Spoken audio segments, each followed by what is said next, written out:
தம்பி sky blue கலர்ல light எடுத்துடா. பச்சை colour sky blue colour mix டே உடுப்பறியாடா.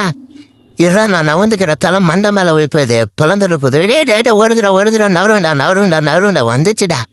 எப்படியோடா நான் சைடு போட்டேன். இது செகண்ட் டைமாடா.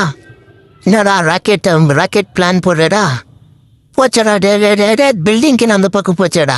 பில்டிங் ஓனர் தட்டு போறாடுறா. யாரும் அவன் கேட்ச் பிடிக்கிறான். தேர்ட் டைமாடா. டே 3 போயிச்சடா. என்னடா திறமை வர இல்லை. பேசாம 3 போயிச்சடா ஒரு rocket. Third time fail. Third time success ஆயிடுச்சடா ஒரு ராக்கெட்டு. இப்போ என்னடா பண்ண போற. உங்க நாசாலேருந்து பெரிய பரிசெல்லாம் வரப்போதடா. எனக்கு கொஞ்சம் வாங்கிக்கிறா தம்பி. என்னடா கையில் இருக்கு. அப்பயே வந்துச்சடா. 3க்கு போந்த எப்படா உன் கையில் வந்துச்சு. 2வது வச்சுனீரடா. என்னடா மறுபடியுமாடா. ஃபோர்த்து டைமாடா உருடாடா இப்போ. நவருங்கடா அண்ணா. ராக்கெட்டோட போனா ராக்கெட் லான்ச் பண்ண 4th time. Third time success ஆச்சு இவனுக்கு. இவ்வளோ நேரம் போய் கூட இவன் தடங்களே. 4வது டைமாடா. வந்துச்சுடா நவருங்கடா மண்